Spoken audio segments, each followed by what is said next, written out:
Okay, if this sweet rhythm doesn't get you in the mood, I don't know what will. Coming up next, I'm gonna give you what we made the other day, a roasted poblano sauce.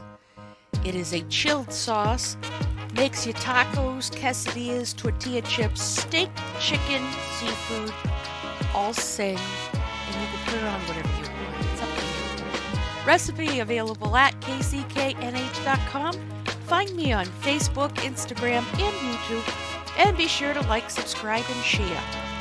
So after hitting those farmers stands wicked hard this past weekend, I had a craving to do up some sort of Mexican dish, but I love my poblanos to go with it. So I thought about a sauce that would go very well.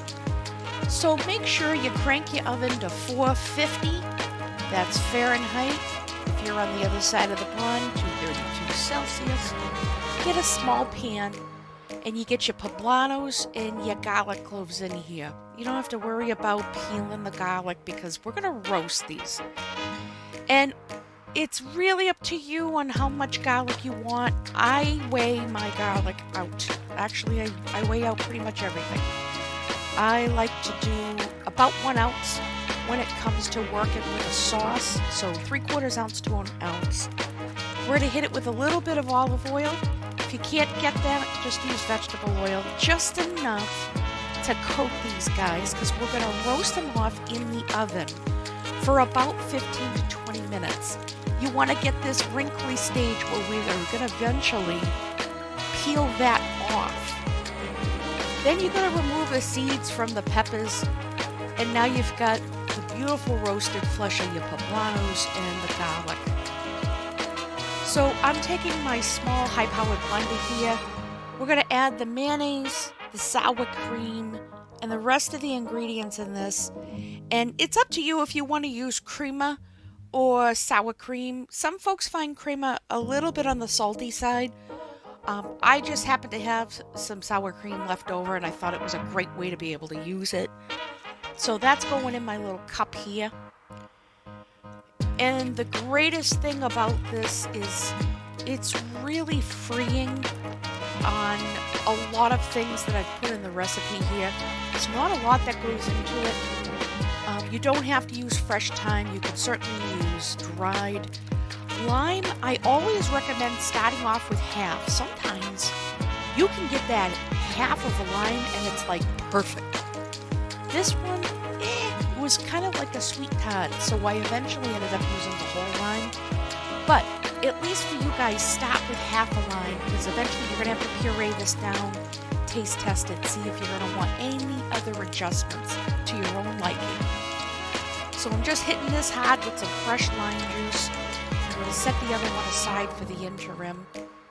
And now you're going to go ahead and add that garlic and the poblano. And you're going to start smelling all those beautiful roasted notes.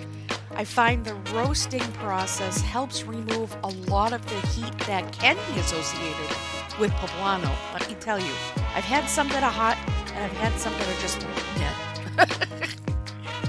So with a little parsley going in, I do recommend fresh parsley. Puree this down, get it nice and smooth. And just grab a spoon, take a look at the consistency, and of course, taste test. You always want to taste test things, guys, because I'm making this the way I like it. You might want to make a couple of tweaks to your own liking. So now at this stage, I'm going to add a little bit of honey. Yes, you might be seeing it crystallized. It's still good. Don't freak about it. It's perfectly fine. Now, I did find that the half lime for this case was just not enough, so I'm squeezing out the other half here. With sauce making, you're looking for certain elements, one of which you want that nice zing, that tangy, sometimes hint of sour, citrusy note. And I'm looking at this, I can see the honey has been dissolved. It's much more smoother at this point, so I think with the extra lime, it added beautiful body to it. And at this point, pour it into a cup and take a look. The beautiful, gorgeous green. Oh my God. We use this for tacos, dip in tortilla chips. I even put it over grilled chicken. poblano is off the hook, guys. So for this easy recipe, please be sure to like, subscribe, share. Tell me you had this. Let me know if you enjoyed it or if you need any help. I am here to help you out. Thanks again, guys. Happy cooking.